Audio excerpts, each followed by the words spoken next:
Yo, what's up, Hello. man? Hello. Hello. How you doing? Pretty good, how are you? Good. I'm good. Just chilling.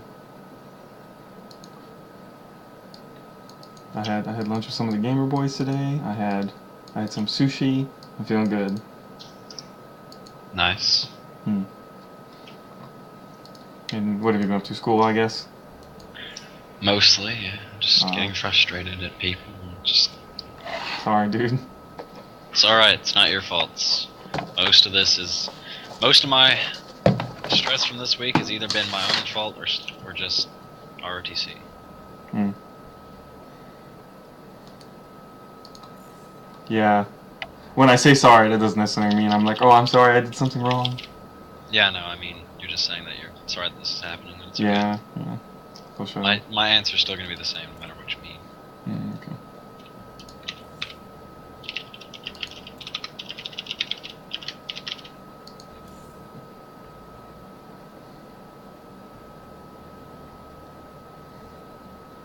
Oh man, that Masters Terran player from Duke University is on. He whooped my ass on the ladder the other day. Oh. Hmm. Yeah, we played him in the Collegiate Star League recently, or him and his team, and yeah, he whooped my ass pretty hard.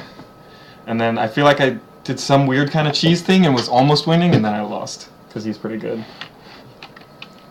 Damn good He's Terrans. Masters. Yeah, he's good. Yeah, he got back in Masters. Because yeah, he started off in Diamond like me this season. I almost said semester. Well, okay, so we can still discuss PvP like I was planning on doing last week. Okay. It's going to be like 90% openings and timings and like early game oriented, just because that's like a lot of what happens. And then we can talk about the late game stuff, or we can talk about the late game stuff first, and then we can talk about the openings and stuff. Because for the openings, there's like a lot to remember and a lot of little things you need to know and need to see, and need to know how to respond to.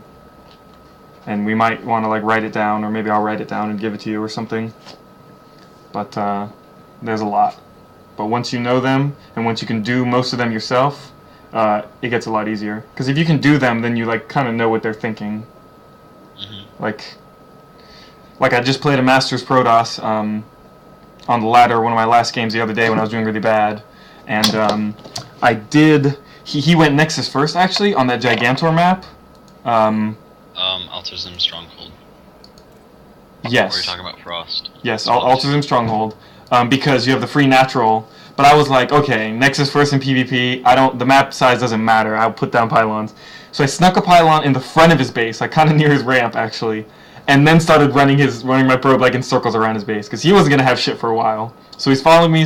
He finally gets like a zealot out. I put down a pylon. He starts freaking out, using workers to kill it. Long story short, I was 3-gating him, or maybe 4-gating, with Blink on one base, and he had 2 base, and he was surviving, like he got the photon overcharge. Everything was looking kind of bad, except for I had Blink, and he had like 1 Void Ray, and not good production. Like, like on 2 base, you think he could have like 5 or 6 gates, but he only had 3. But still, he pushed me out multiple times, and it was looking bad. But instead of just giving up, I made DTs, and not even to DT harass. Well, I did send one, and he did something. But that got shut down too, because I mean, obviously he can make oracles. But basically, I just massed up units. I knew, like, okay, I could try and macro out of this and take the latest expand in the world, or I could make an Archon, Right now. or I can make a single Archon, make some Zealots. Like, Archon is to break force field, Zealots is to distract, and then, like, the Stalker is going to be the main thing of my army. And I actually won. I broke the force field, got up the ramp, my army was getting murdered, but I blunked past his army, killed his Void Ray, killed his 3 Stalkers, and then it was, like, 10 Zealots, 1 Sentry against 6 Stalkers. And I think I did expand, because I had, like, 5 gates, but I only had, like, 4 workers at my natural. But, and it was a long game for me being on one base for so long. But I just kept microing. I kept running away. If he warped in a Stalker, I would kill it before he could even finish the warp in. And then I got another set of warp ins, started killing his workers, and then he just quit. He didn't even GG. And so it's like, if you do Void Ray all-ins like that, and you know that, like, Archon is a possible transition, like, and possibly one of your only last hopes to winning, then you can think better to be prepared against it. Because if he had 2 pylons at the top of his ramp, and then put down a 3rd pylon, that would have gave him so much more time to shoot my stuff before I broke up. You know what I'm saying? And if I blunk up before my Archon and Zealots were up, like the tanks, then that would have never worked. I would have just lost all my Stalkers. So yeah, when force fields won't work, make pylons. But if you get used to doing blink all-ins, you would know that that's a possible transition. Okay, do you want to talk about mid and late game first, or do you want to talk about all these openings and talk about late game later? What would be best I don't know, man. to do? Well, late game. Why don't we talk about that first and get it out of the way, and then we can do all these openings and stuff, and maybe it'll be easier for you to remember them because we did them last. Even though it's like 90% of the session today, I guess, is gonna be these things. So I need to pull up a picture of a map like I did that one time. Let's pick a map. What's that brown one? Heavy Rain. Heavy Rain. Let's pick the map. Lots of counterattack thingies on that map. Lots of shenaniganry can happen.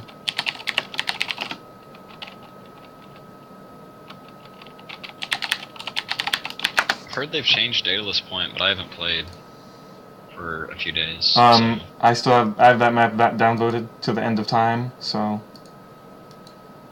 isn't that the one? I do too. Isn't that the one with the gigantic the huge map? natural. Yeah. Oh my God. I heard they changed it though. I heard that Blizzard made the map smaller, or the natural smaller. Well, that's nice. Right. I have no idea. I haven't seen it. Blizzard, your intentions were good, and by your intentions were good, I mean you suck. But it's okay. It's generally how Blizzard works. No, I mean Blizzard's all right. I guess. They have So. good intentions. They know what they're trying to do. They just can never do it. Okay, so we talked about this for like a couple minutes before my StarCraft pooped out last time. When do you scout with your first worker in PvP? Well, since we've talked about that, I've started trying to do it after that first pylon. Okay. But So yeah, it also depends on map size. Like if we want to get into like perfection, you know, it depends on map size and whatever. And you might even want to do builds. Like once you start learning these all-ins and these timings better, and you start doing them yourself, you'll learn that some of them you don't need to scout for, and some of them you might benefit from not scouting, just from having the slightly faster gateway, slightly faster whatever, everything. And you can get by without scouting in PvP. If you're doing like a general build, like a Robo 2-gate build or something, you just probably need to scout for proxies early on, and that's it. So like poke down at your natural, maybe poke at your third for like a second. Okay.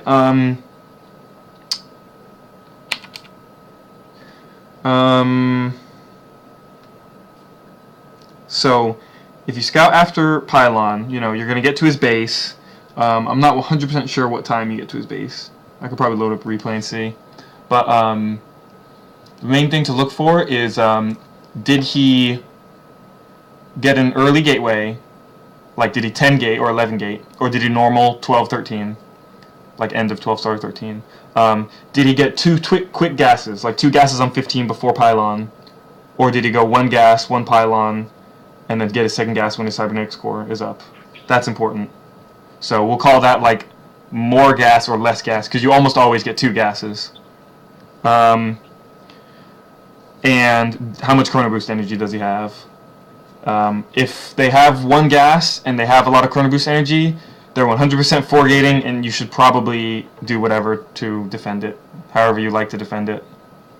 I usually like to have some kind of tech, but a lot of times I die, so I mean, it all depends. If I like am 100% sure if they are that plain that it's going to be a 4-gate, then I can make like a Zealot and a Sentry instead of my 2nd and 3rd Stalker, and then having that early Sentry, and I probably already have a Mothership Core, because my first unit's usually a Stalker and a Mothership Core. Like the 1 Sentry will buy me enough time to get out another Sentry, and then the 2nd Sentry will buy me enough time to get Warp Gate Tech and a Photon Overcharge. So it usually can't do anything, so I usually go for like Blink or something, because if they 4-gated and then they try to expand, and they 4-gate and try to do anything else, honestly, they won't have, except for Blink themselves, they won't have enough of it to stop you having equal 4-gate production and Blink.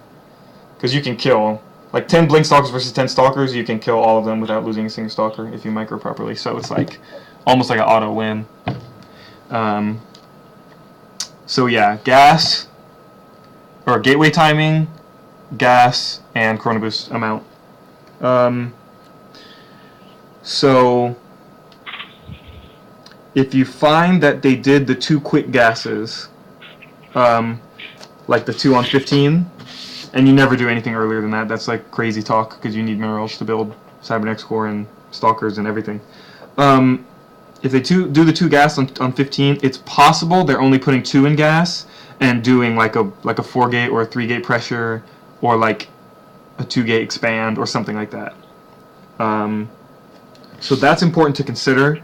Also, especially since you're in Platinum, sometimes players are just bad and they'll like double gas on 15 and then just like expand and then just have a shit ton of gas. Which I guess depending on the map could be okay, right? Like it could be like a heavy sentry army. Like they could have like 1 Stalker, 1 Zealot, and then like 5 sentries. But if you went Oracle, they're dead as shit because you'll probably kill 4 sentries for free. Like if you went Proxy Void Ray, they are 100% dead. And if you went Blink, then force fields don't really matter. So that's the thing. Like people usually don't do that. So we're going to talk about like the most popular builds. The builds I see more than just once ever. The builds I see like a few times a season or like every other game. So the first one is Proxy Void Ray All-In.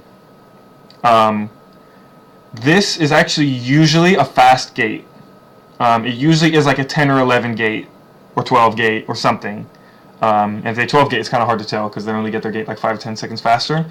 But if they like 10 gate but still have double gas, it's going to be like, whoa, what the fuck? Like their gate's so early, but they're not producing gateway units. They have double gas. It's probably for a Proxy Void Ray All-In. Because for an Oracle, a lot of the times you don't go to end the game with an Oracle. You can do game-ending damage with an Oracle, you know? Like you can, if you don't pull your workers and they send an Oracle in your base and you never pull your workers, it gets 12 kills or something like for free. But you know what I mean? Like it can't kill your units very well. Like 2 Stalkers can kill an Oracle. 2 Stalkers can kill 2 Oracles, I think, with micro. Like they can. And if you kite them too, because you slightly outrange them, even though they're fast, you slightly outrange them, make them have to move and not just keep shooting you. That'll just buy more time, make the battle last longer. You won't be getting an edge. But the longer the battle lasts, the less energy they'll have to even shoot you. Since their energy goes down as they're in like attack mode or whatever you want to call it. So yeah, it'll be a Proxy Void Ray All-In. And usually what they do is they try and put the Stargate really, really close to you. Like, because Void Rays are slow and it, you know, every Void Ray that comes out matters, because if you went for a fast 3 Stalkers, they're not going to kill you with the first Void Ray. They're going to like scare you and micro the Void Ray back, or they're just going to suicide it and kill 1 or 2 Stalkers. So they like need more Void Rays to come out really quickly. So like if it was on this map, if you're watching my stream, and obviously it's a 10-second delay, a lot of times they'll put it right here, like the absolute closest position they can get by air. That's still kind of far for you to scout by ground. That's a pretty common place to put it. Sometimes they'll even put it in your natural, like the far part of your natural, far right. The stream still needs to catch up a bit. That's fine. I mean, you'll see it soon. And even sometimes they'll put it just right up against your low ground. But this is really stupid and like begging to die, begging for them to get scouted, because especially with the Mothership Core, all of these are easily scoutable. Yeah. And I just erased them all, but you'll catch up. Yeah. Closest by air on the left, but farthest ground scout. In your natural, like just very close and like sort of close scout, and then just like right by your high ground, absolute closest possible, but stupid and easy to scout. Now, this is why I go Stalker Mothership Core every single game, unless I'm doing like a 4-gate or something, but I never 4-gate, but you know what I mean, like in a tournament or something maybe. Because I'll send the Stalker around, and I'll draw on the map for this too. Whenever I get my Stalker, this map is a little bit different just because there's like 4 or so dark places in your main that you have to account for. But I always make a Stalker and always make a Mothership Core, and the Stalker pops out a little bit earlier and is a little bit faster, so he gets to scout more, like he has more responsibility than the Mothership Core for scouting. But I'll draw him in red where he scouts. Usually pops out here, I go up and down, I go around the natural, whoopsie. And then I go around to this base, and then pop up on the high ground and go back home. That sounds really weird. Hold on, I'll draw arrow.